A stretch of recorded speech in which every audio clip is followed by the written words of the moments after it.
Today is day 353 of the October 7th war. There have been near unceasing sirens today across northern Israel. Hezbollah is attacking the lower Galilee with a plethora of rockets. And frankly, it's a scary time in northern Israel. Israel's Minister of Defense, Yoav Gallant, declared that ahead of us are days when the public will have to show composure, discipline, and full compliance. End quote. They're referring to safety warnings from the IDF Home Front Command. The IDF has also intensified its airstrikes against Hezbollah targets inside Lebanon. And earlier today, the IDF sent warnings to residents of southern Lebanon that if they are living near Hezbollah targets, they need to leave the area immediately. IDF spokesman Daniel Hagari said that Hezbollah has cruise missiles ready to fire from inside houses in Lebanon. And in fact, Hezbollah has already fired missiles from inside homes. For example, just recently, the IDF published a video showing one such home in Lebanon. In the video, we see as the cruise missile was about to be launched, an exterior wall fell away from the home and the missile was ready to fire. This is the precise moment when Israel struck the house. Now, this isn't new. For 20 years, Hezbollah has been militarizing civilian infrastructure in Lebanon. Hezbollah has packed villages across Lebanon with weapons aimed at villages in Israel. And let's remember, Hezbollah has seen Hamas's strategy of hiding behind civilians. And Hezbollah believes, like Hamas does, that they can shoot at Israel's people with impunity, and that if Israel shoots back at them, it will be Israel who is condemned for supposedly firing at civilians. Now, in the meantime, Israel has been telling civilians in Lebanon via text message and even radio broadcasts to stay away from Hezbollah, and we truly hope they can.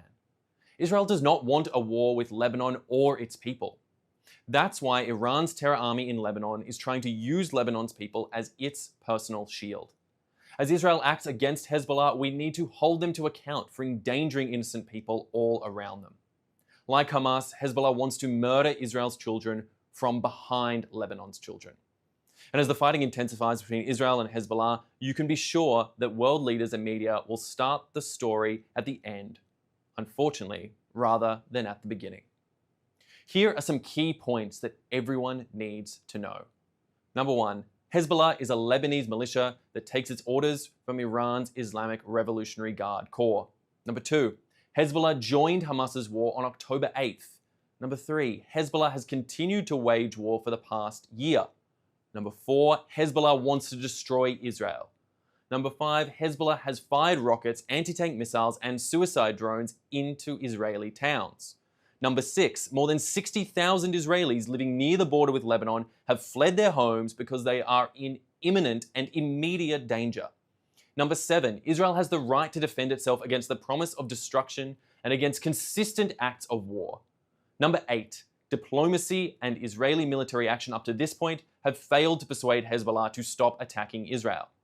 Number nine, the IDF is intensifying its strikes against Hezbollah in accordance with the principles of international humanitarian law: precaution, distinction, and proportionality.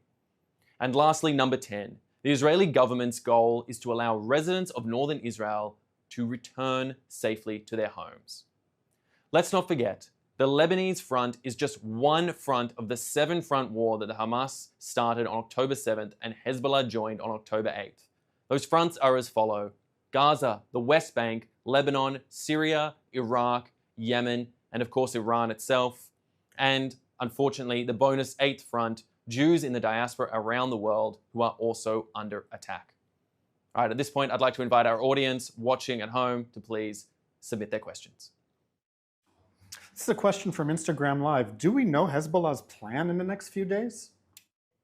Unfortunately, we do not know Hezbollah's plans over the next few days. We do not know what their responses will be, which is exactly why the IDF and Israel as a whole is prepared for any potential eventuality. We don't know what this terrorist army, who acts with impunity in the way that they wish to because they are given the opportunity to, by their funding from their Iranian funders who are funding this proxy, all the way from Tehran to others around the world who would justify any of Hezbollah's actions. They allow this sort of impunity and action to occur from Hezbollah, no matter what their true interests are. Israel is prepared for any eventuality. They are prepared, but also live under the hope, as do all here in Israel, that Hezbollah will be able to see some sort of sense, will be frightened back and pulled back to allow the 60,000 plus Israelis who have been almost a year now unable to return home since October 8th, when Hezbollah joined the war, to be able to return back to their homes, to achieve a sense of normality and to break through this unbearable status quo that Israel has been living under, as I said, since October 8th, very close to a year now since then. Another question on Instagram Live. Is there any more news on reports that Sinwar was injured or eliminated? So far, what we do know about Yahya Sinwar is that there has been a lack of communication from him over the past several weeks. We haven't heard of any clear communication from him. That being said, that is not truly indicative of anything, to be clear. Sinwar has proven himself adept at avoiding Israeli tracking and communication monitoring. He has used a series of encrypted networks and skills that he developed over decades as a leader, as a terrorist leader of the Hamas, and ones which he is putting to his own circuitous uses now in this ongoing battle against Hamas. Sinwar, it seems, has avoided capture by Israel by burying himself deep underground in the deepest, darkest of tunnels, surrounding himself most likely by Israeli hostages, which he keeps as protection shields, and his own people as an additional layer beyond that, while he protects himself and his ilk.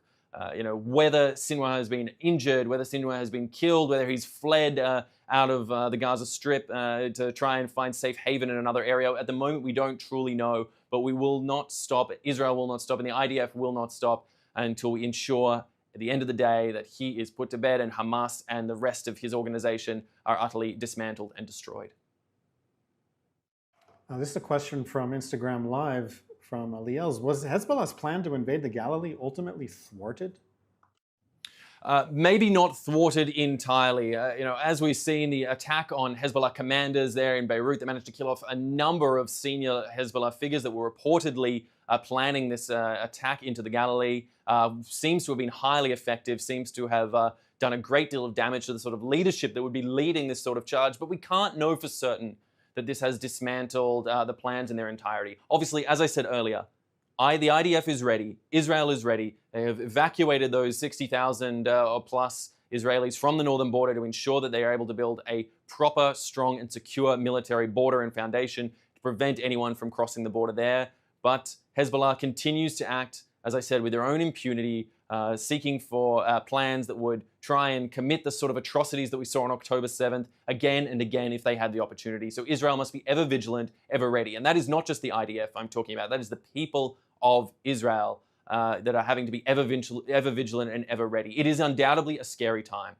We don't truly know what Hezbollah is planning. We don't know the degree to which they will respond, but we do know that Israel stands ready to find diplomatic solutions, to find solutions that allow Israelis to return back to their homes, which is the ultimate goal here.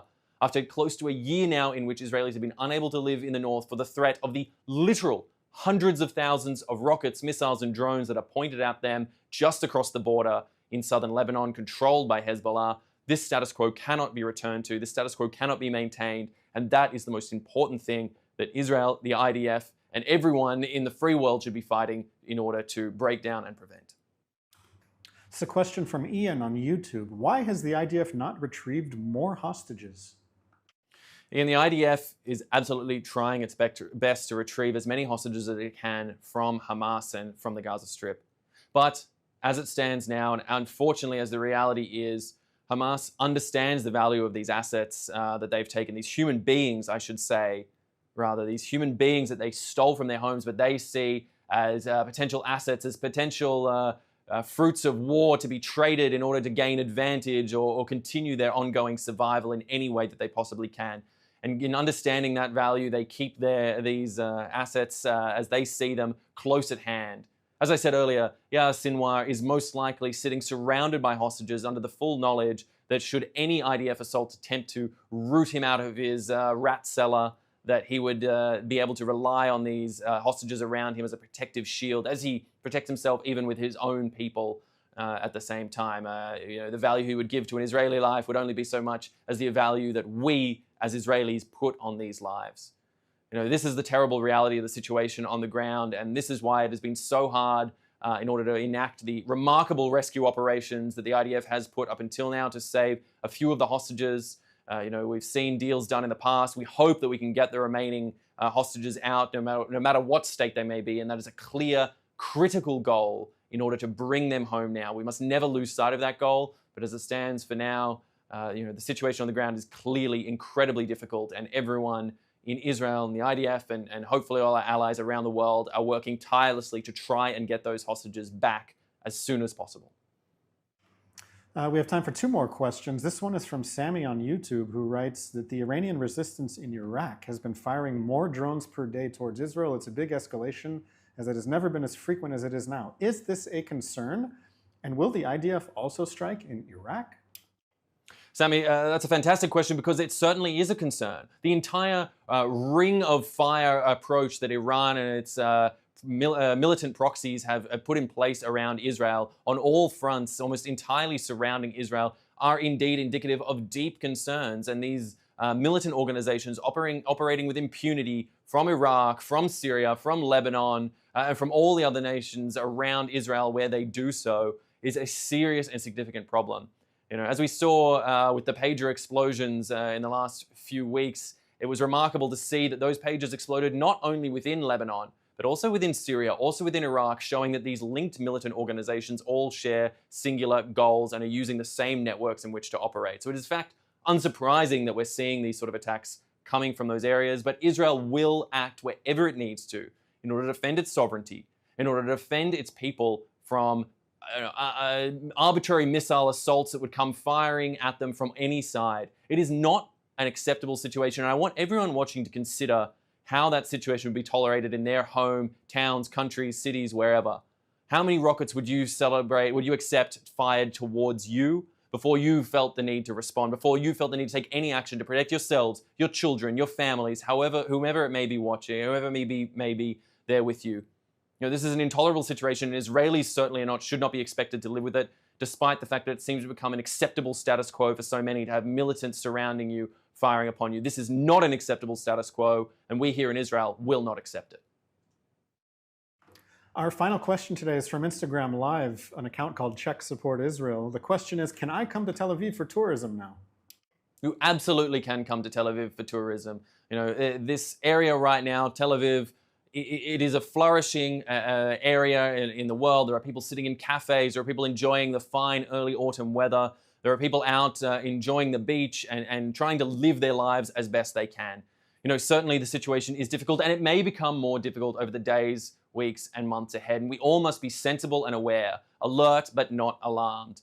But that being said, Israel is and continues to be open for business, whether that be tourism, whether that be visiting family, whether that be coming to, in fact, enact business. We continue to keep on and keep our lives going because we will not let those terrorist armies dictate how we live our lives. We will continue to do so in the face of this sort of barbarity, in the face of this sort of inhumanity that is surrounding us on so many sides, as Israel has done since 1948 and, frankly, to some degrees even before. Israelis continue to live their lives. We will continue to do so in whatever way that we can. And that is really the key message that I think we can take away from this situation at the moment. All right, that is all we have time for on today's Daily Briefing. I'd ask you to please join us again tomorrow at 3 p.m. Israel time, 8 a.m. Eastern. There's such a fast-moving array of news at the moment. I think it is a critical time for everyone to be making sure that they are keeping on top of things, understanding what's truly happening, and helping us to get that message out. So please, as I said earlier, like, subscribe, share anything that you can. Clips of ours, we put everything on all our social media. It really, truly does make a difference. I'm Westropp-Evans. Thanks for watching.